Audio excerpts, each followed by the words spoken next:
May 8, 1942, the Coral Sea. The air smells of oil and salt. Smoke drifts low across the Pacific, mingling with the faint echo of dying engines. Below, the USS Yorktown, CV-5, lists 5 degrees to port. Her flight deck torn open by a single Japanese bomb that ripped through steel and struck deep into her machinery spaces. Inside, sailors wade through waist-deep water in dark, flickering corridors.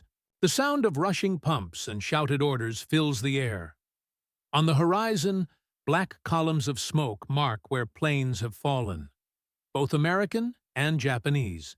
In the radio chatter of the retreating Japanese strike group, one message repeats with certainty: enemy carrier sunk. But they are wrong. Up on the battered flight deck, Lieutenant Commander Clarence Aldrich surveys the damage. He's drenched, burned, but still shouting orders. Damage control parties swarm like ants, patching holes, rigging hoses, sealing compartments. They refuse to give up. The carrier is crippled, yes, but still alive. As night falls, the Pacific turns calm, the wounded ship gliding north under her own power. Her crew believes they are heading home for months of repair. No one aboard knows. In less than 4 weeks, they will be sailing again into the most decisive battle of the Pacific. The United States Navy was still reeling from the trauma of Pearl Harbor. Barely 5 months earlier, on December 7, 1941, the Pacific Fleet had been shattered. Battleships, once symbols of American naval dominance, lay burned and overturned in the shallow waters of Oahu. Yet, from that smoke emerged a new truth of warfare. The aircraft carrier, not the battleship, would now decide the oceans. By spring 1942, the U.S. Navy's carrier force was small but determined. Enterprise, Hornet, Lexington, Yorktown, and Saratoga when seaworthy. They represented not just ships, but floating cities of resilience. Each was a self-contained world of over 2,000 men, aircraft, ammunition, and hope. Across the Pacific, Imperial Japan had expanded rapidly, from the Philippines to the Dutch East Indies. Now they looked south toward Australia, aiming to isolate it from the Allied world. The Japanese Navy prepared Operation MO, the invasion of Port Moresby in New Guinea, a move that would threaten supply routes and possibly the entire Allied position in the South Pacific. Admiral Chester W. Nimitz, Commander-in-Chief of the Pacific Fleet, knew the stakes. America could not allow Japan to establish dominance across the Coral Sea.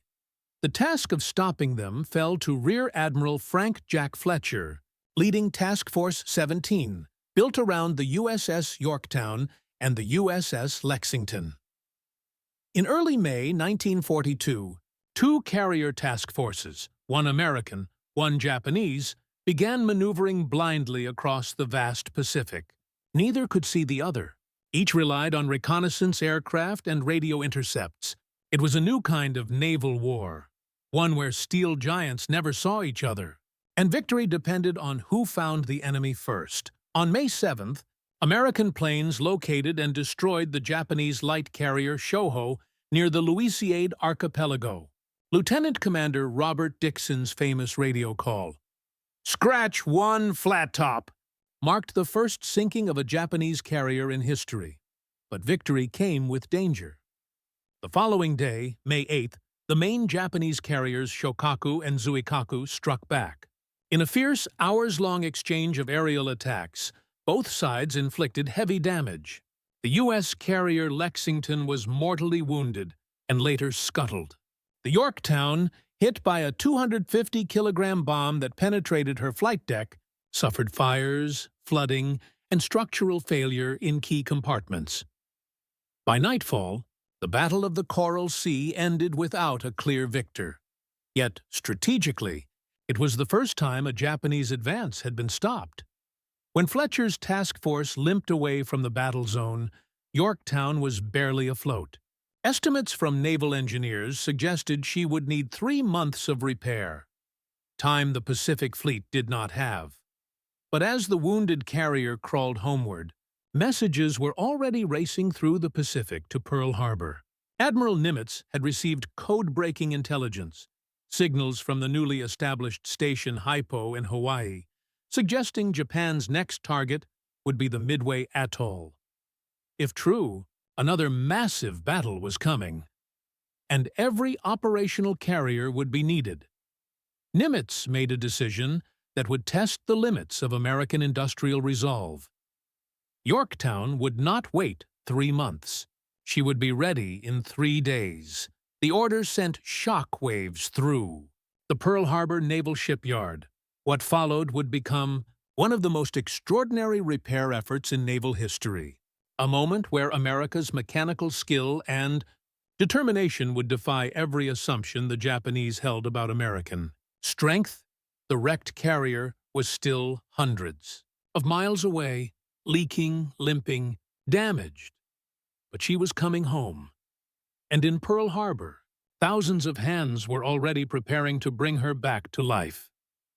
The USS Yorktown turned north from the Coral Sea, escorted by destroyers and oiler ships, her decks still blackened by smoke, her engines strained, bulkheads groaned under uneven pressure. Every hour, the crew fought the sea itself, sealing leaks, shoring frames, and pumping water from compartments that refused to stay dry. She was alive, but fragile.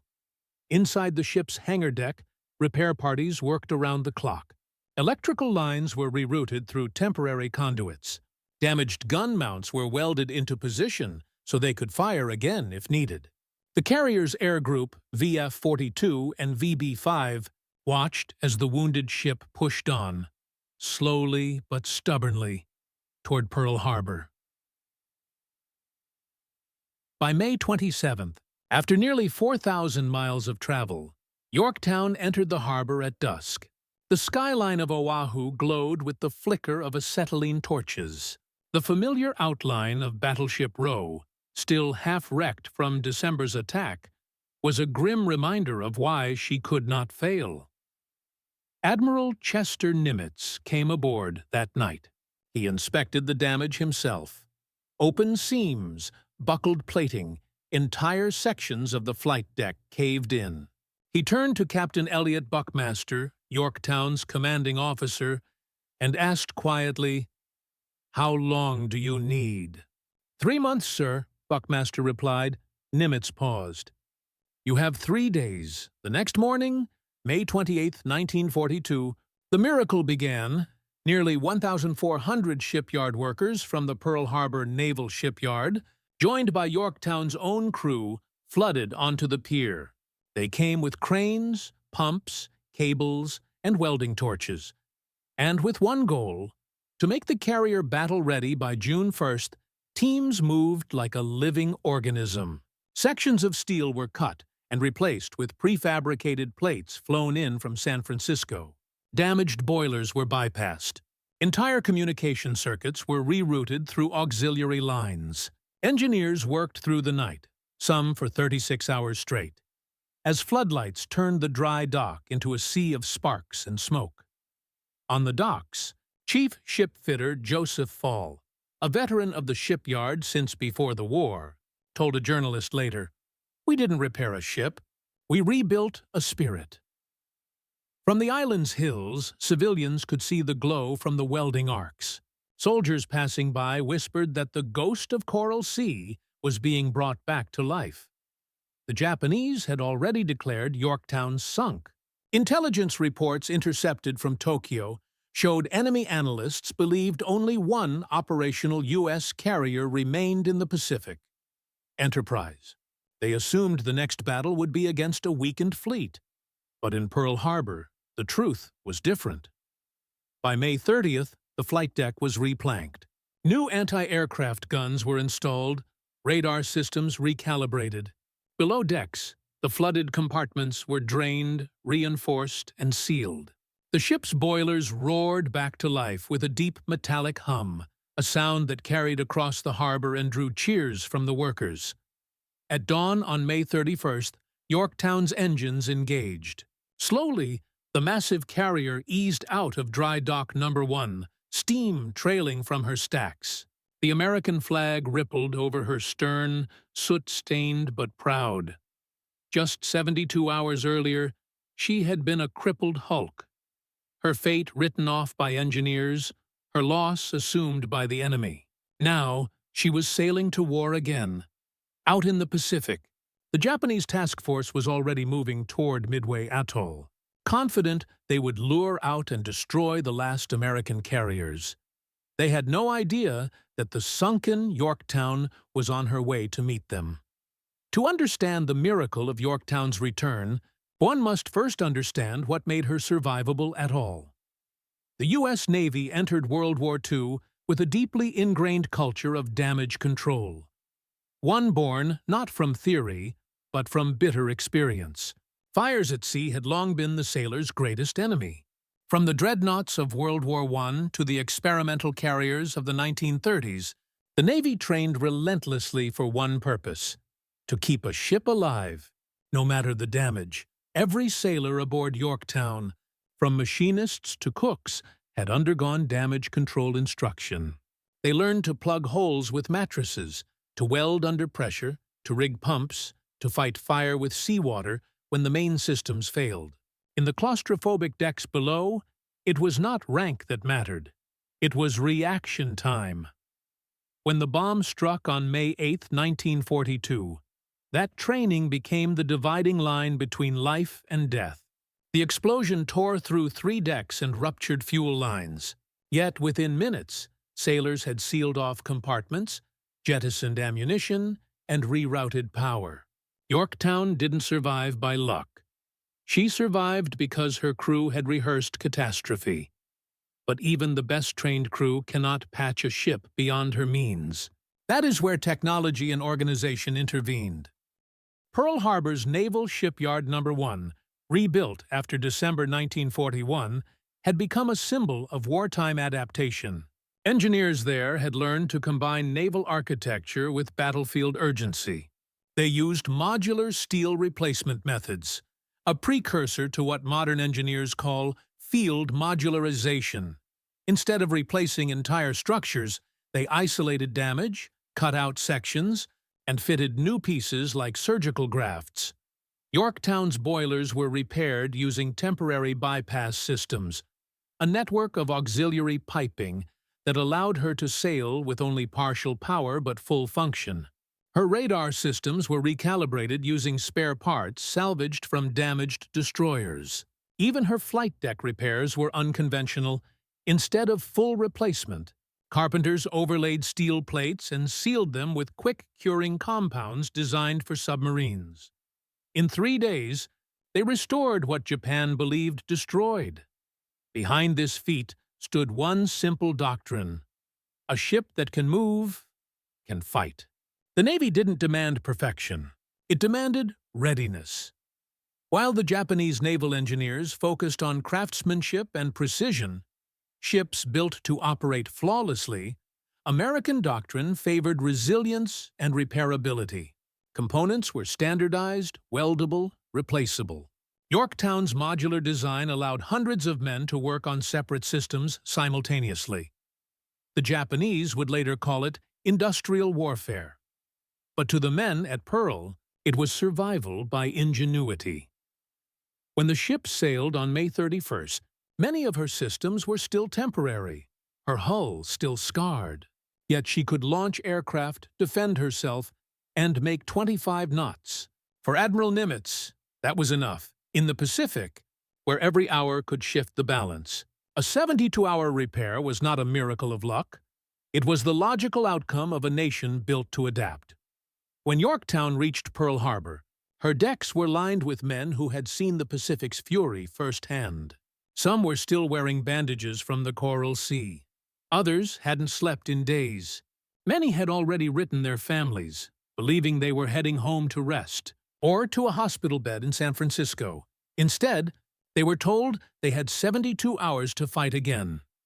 The announcement swept through the ship like electricity. At first, disbelief, then quiet acceptance. Every man understood what was at stake.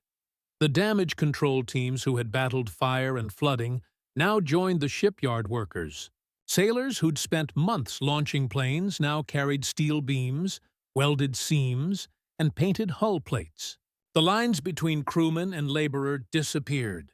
Yorktown became a living factory of recovery, her men working side by side with civilians, improvising solutions with scraps, tools, and grit. Chief Machinist's mate, W.H. Brucker, later wrote that the ship felt alive, humming, shaking, sweating metal. He said the sound of rivet guns and welding torches was as steady as heartbeat. When they sailed again on May 31st, exhaustion clung to every man aboard. But so did pride. They were part of something larger, a defiance that stretched beyond the sea. To the east, the Japanese combined fleet was already in motion. Admiral Isoroku Yamamoto had assembled the most powerful naval armada Japan would ever send into battle. 4 fleet carriers, Akagi, Kaga, Soryu, and Hiryu, each carrying squadrons of elite pilots. Their goal was simple and devastating: to ambush and annihilate the last American.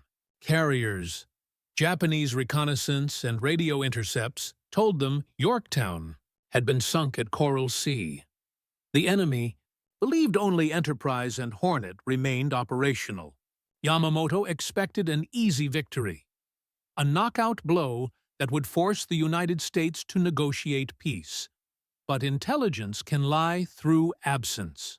The Japanese did not know that U.S. codebreakers, led by Commander Joseph Rochefort at Station Haipo, had deciphered enough of Japan's naval codes to predict the attack's target, Midway Atoll. So, while the Japanese sailed confidently into their trap, Yorktown steamed north from Hawaii, hidden among the waves, her patched hull creaking but resolute. On board, pilots of Air Group 3 ran final checks on their aircraft. Dauntless dive bombers, Devastator torpedo planes, and Wildcat fighters. Mechanics inspected bolts that had been installed days before, some still warm from the welds.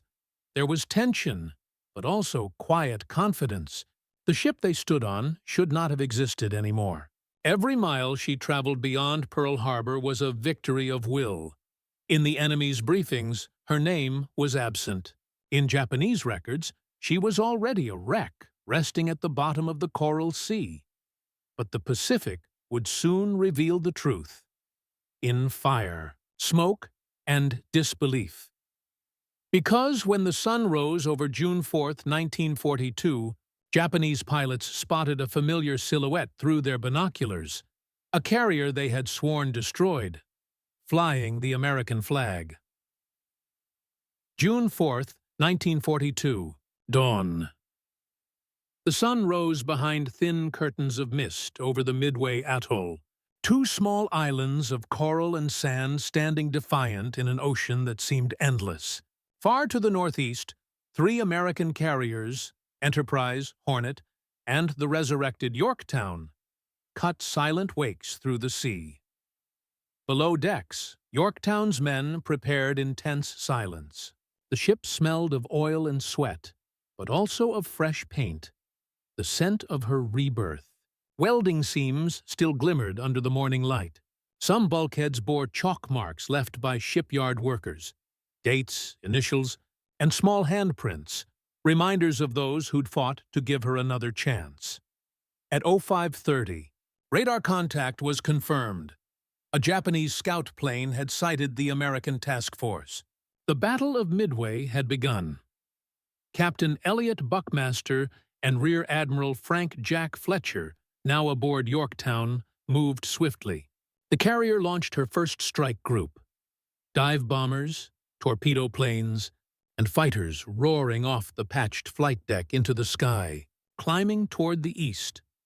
It was a fragile miracle in motion. A ship that should have been at the bottom of the Coral Sea, now directing one of the most decisive operations in naval history. Miles away, aboard the Japanese flagship Akagi, officers scanned reports in disbelief. Their reconnaissance plane had just confirmed sighting two carriers, presumed to be Enterprise and Hornet. But minutes later, another signal came through. A third American carrier had been spotted. "Impossible," one Japanese officer murmured. "The third was sunk weeks ago." Yet through the mist and sunlight, the outline of Yorktown was unmistakable.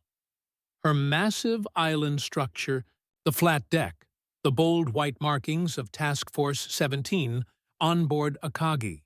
An aide approached Admiral Chuichi Nagumo, holding a decoded message. "Enemy carrier identified. Yorktown." The bridge fell silent. No one spoke for several seconds. The Japanese had seen her sink, had heard pilots describe the flames and listing deck.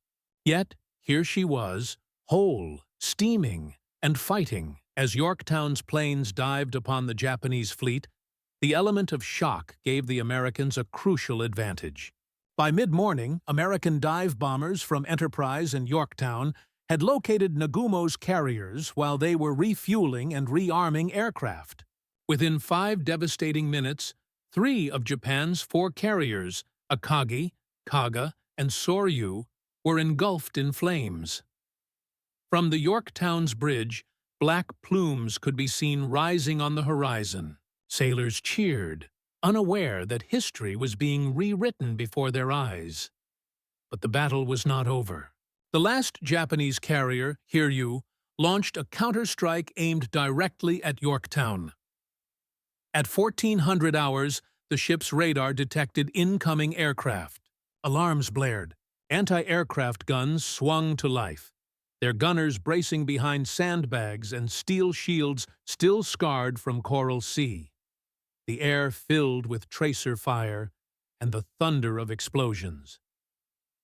Yorktown, reborn and ready, was about to face her greatest test. The next wave would decide whether her second life would last hours or days, and whether America's new confidence in carrier warfare would endure. The first enemy. Aircraft appeared as distant specks over the horizon, glinting in the midday sun.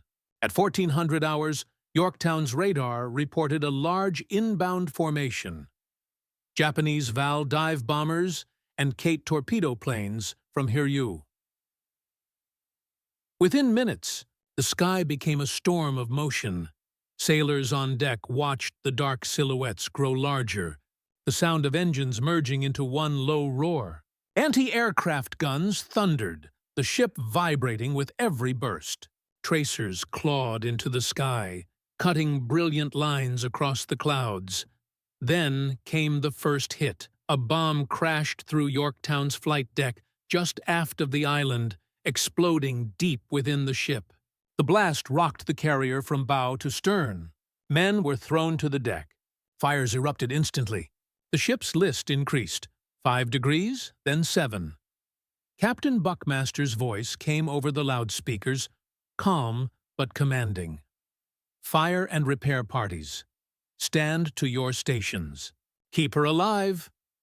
Once again, damage control went into motion, just as they had in the Coral Sea. Below decks, sailors fought to contain fires that burned with relentless fury. Steam lines burst, compartments filled with smoke, but hoses and pumps roared to life. Within 20 minutes, the crew had extinguished the worst of the flames. Power was restored, communications reconnected. Observers aboard Enterprise, watching through binoculars, could hardly believe it. Yorktown, struck hard, listing, was righting herself again. She was refusing to die. But Hiryu was not finished. At 1440 hours, a second wave approached from the north. Torpedo bombers flying low over the waves, skimming barely above the ocean. They came straight for Yorktown, braving a wall of anti-aircraft fire. The gunners scored hits, but 2 enemy aircraft broke through. 2 torpedoes struck in quick succession. The explosions tore into the port side, flooding key engine rooms. The deck shuddered violently. Lights flickered and died. The list returned, sharper this time. 10 degrees, Then 15. Below, damage control crews fought to counter-flood. Pumps strained against the ocean's weight, but the sea was winning. Captain Buckmaster reluctantly gave the order. Abandon ship. One by one, lifeboats were lowered into the blue Pacific. Smoke poured from the carrier's vents as sailors climbed down ropes into the waiting boats. Many paused to look back.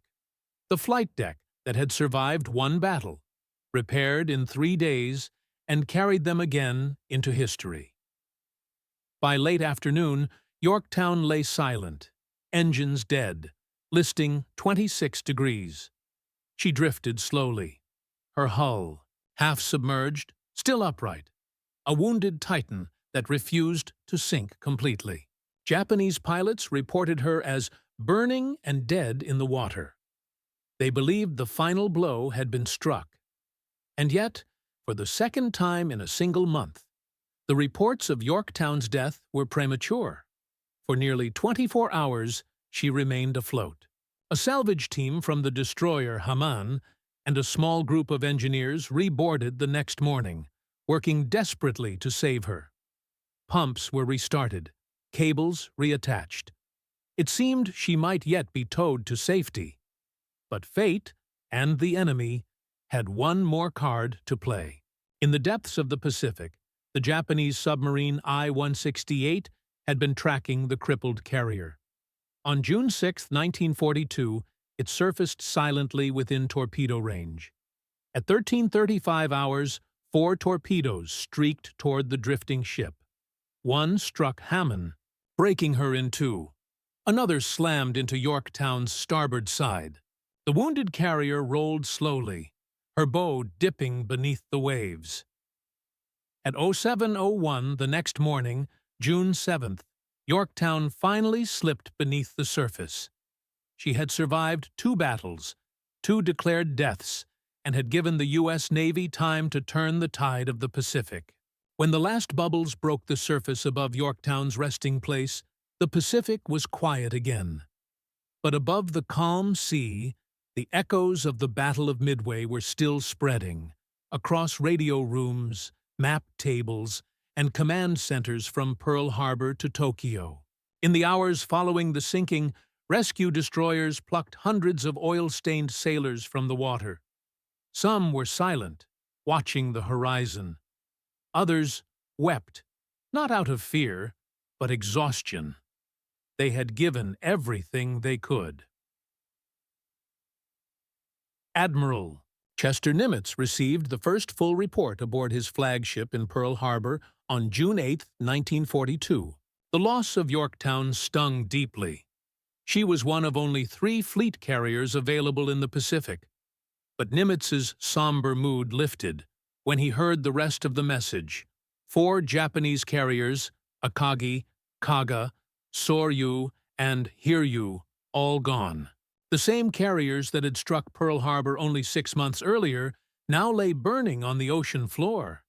It was a staggering reversal. Before Midway, Japan's carrier fleet had ruled the Pacific. After it, their naval air arm was shattered beyond recovery. For the Japanese, the loss was catastrophic, not only in hardware, but in experience. Over 300 of their most skilled pilots were lost.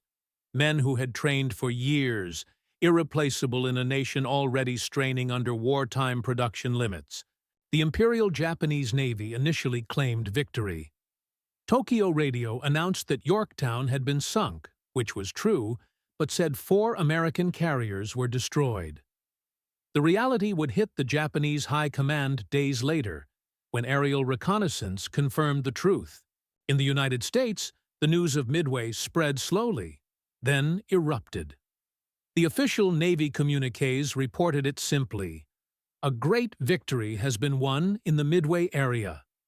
But beneath that calm phrasing was the beginning of a new confidence, a realization that Japan could be stopped. The U.S. public, still reeling from months of bad news after Pearl Harbor, finally had reason to believe in eventual victory. Newspapers called Midway the turning point of the Pacific War, and in many ways, it was. The repair miracle of Yorktown, completed in just 72 hours, had made Midway possible at all. Without her, Enterprise and Hornet would have faced the full weight of 4 enemy carriers alone. Analysts later calculated that without Yorktown's planes and gunners, the battle's outcome might have been a Japanese victory. Admiral Nimitz later wrote, "The quick repair and return of the Yorktown was the difference between holding Midway and losing it." Her crew's efforts at Pearl Harbor, and again during the battle, had bought the U.S. Navy time to regroup, to strike first, and to survive. At the bottom of the Pacific, Yorktown rested at a depth of more than 3,000 feet. Divers would not see her again for nearly 6 decades. When she was finally discovered in 1998 by Dr. Robert Ballard, the man who also found Titanic, her hull was astonishingly intact. Her name still visible on the stern. In death, she had become a symbol of endurance, but for the men who survived. Her, the memory was not of glory. It was of heat, smoke, and sacrifice. They remembered the smell of burning oil and the sight of their ship listing in silence. And yet, many of them would serve again. Aboard Yorktown's successor, CV-10, launched just a year later in 1943. The legacy of Yorktown was not just the steel that went down, but the spirit that rose after. Because even as her wreck settled on the ocean floor, the Pacific Fleet was preparing its next move. In Tokyo, silence fell over the Naval General Staff building when the final report from Midway arrived. The words were brief, coded, and devastating. All 4 carriers lost. Air groups destroyed. For Japan's naval leadership, it was unthinkable. The fleet that had brought the United States to its knees at Pearl Harbor was gone, not months or years into the war, but within a matter of hours. The Japanese public would never learn the full truth. Newspapers spoke only of a hard-fought battle and honorable losses. But inside military circles, the shock was absolute. Admiral Isoroku Yamamoto, the architect of the Pearl Harbor attack, was said to have stared at the message in TBD silence for several minutes before speaking quietly. The war situation has developed not necessarily to Japan's advantage. That was the understatement of the century. The psychological blow was immense. The Imperial Navy had built its doctrine on offense. The idea that Japan's superior skill and daring could overcome America's industry. Midway shattered that illusion. For the first time, the Japanese High Command realized that American speed, repair capacity, and logistical strength were beyond anything they had planned for. They had watched, from afar, a carrier they believed sunk at Coral Sea return to battle. In less than a month, a feat they considered impossible. Japanese naval observers had dismissed reports of the Yorktown's reappearance as American propaganda. When confirmation arrived that it was indeed the same ship, repaired at Pearl Harbor in just 72 hours, disbelief turned to alarm. It was not the Yorktown's guns or planes that frightened them most. It was what she represented, a nation whose industrial might could rebuild faster than Japan could destroy. The Imperial Navy had no such capability. Damaged carriers often took 6 months to a year to return to service. Many never did. But in America, dockyards worked around the clock, illuminated by floodlights, fueled by a workforce of hundreds of thousands, men and women, who could turn wreckage into warships with astonishing speed. Within a year of Midway, new Essex-class carriers were launching almost monthly. Japan would never again match the scale or pace of U.S. production. Strategically, Midway shifted the entire momentum of the Pacific War. Before June 1942, Japan dictated the pace, capturing island after island, expanding across the Pacific unchecked. After Midway, the United States seized the initiative. The lessons of Yorktown became doctrine. Rapid repair and return to combat readiness became a core naval priority. Damage control training was expanded fleet-wide, modeled after the ship's own crew. Temporary field repairs, once considered desperate measures, became a standard wartime tactic. By late 1942, at Guadalcanal, U.S. carriers fought not as isolated ships, but as coordinated task forces, another legacy of lessons learned from the chaos of Coral Sea and Midway. For American sailors, Yorktown's story became legend. Her name was carried forward by USS Yorktown, CV-10, commissioned in April 1943, which went on to fight in every major Pacific campaign, from the Gilbert Islands to Okinawa. On her island bridge, a bronze plaque read simply, "In honor of CV-5, who showed us how to fight, how to endure, and how to come back." And for the men who had served aboard the first Yorktown, it was enough. They knew their ship had not died in vain, because the message she sent, to Japan, to America, to history itself, was clear. Strength is not only in firepower, but in resilience. The Pacific War would rage for 3 more years, across thousands of miles of ocean and countless lives. But the tide had already turned, and it turned because a wounded ship refused to sink, and because her crew, in those desperate 72 hours, proved what American ingenuity could do. In the end, USS Yorktown, CV-5, was more than a ship. She was a testament to what defined the American war effort: resolve under fire, ingenuity under pressure, and the refusal to surrender. Her 72-hour resurrection at Pearl Harbor symbolized something far greater than naval engineering. It represented the awakening of a nation's industrial soul. The idea that no setback was permanent and no wound too deep to repair. For the Japanese observers who had once laughed at American carelessness, her return to sea was a shock they would never forget. For the men who served aboard her, it was proof that courage and competence could defy the impossible. Every rivet hastily welded, every pump that kept her afloat, every sailor who refused to abandon ship. Together, they wrote one of the most extraordinary stories of recovery in naval history. When later generations visited Yorktown's successor, CV-10, preserved today as a museum ship in Charleston, South Carolina, they saw not just steel and machinery, but endurance made visible. Her decks carried the echo of men who fought, repaired, and rebuilt under the shadow of defeat, and turned it into triumph. In the vast Pacific, the first Yorktown still rests in silence, 3,000 feet below. But her legacy sails forever. In every American ship that refused to sink, in every crew that refused to give up. Because in war, as Yorktown proved, survival itself can be victory.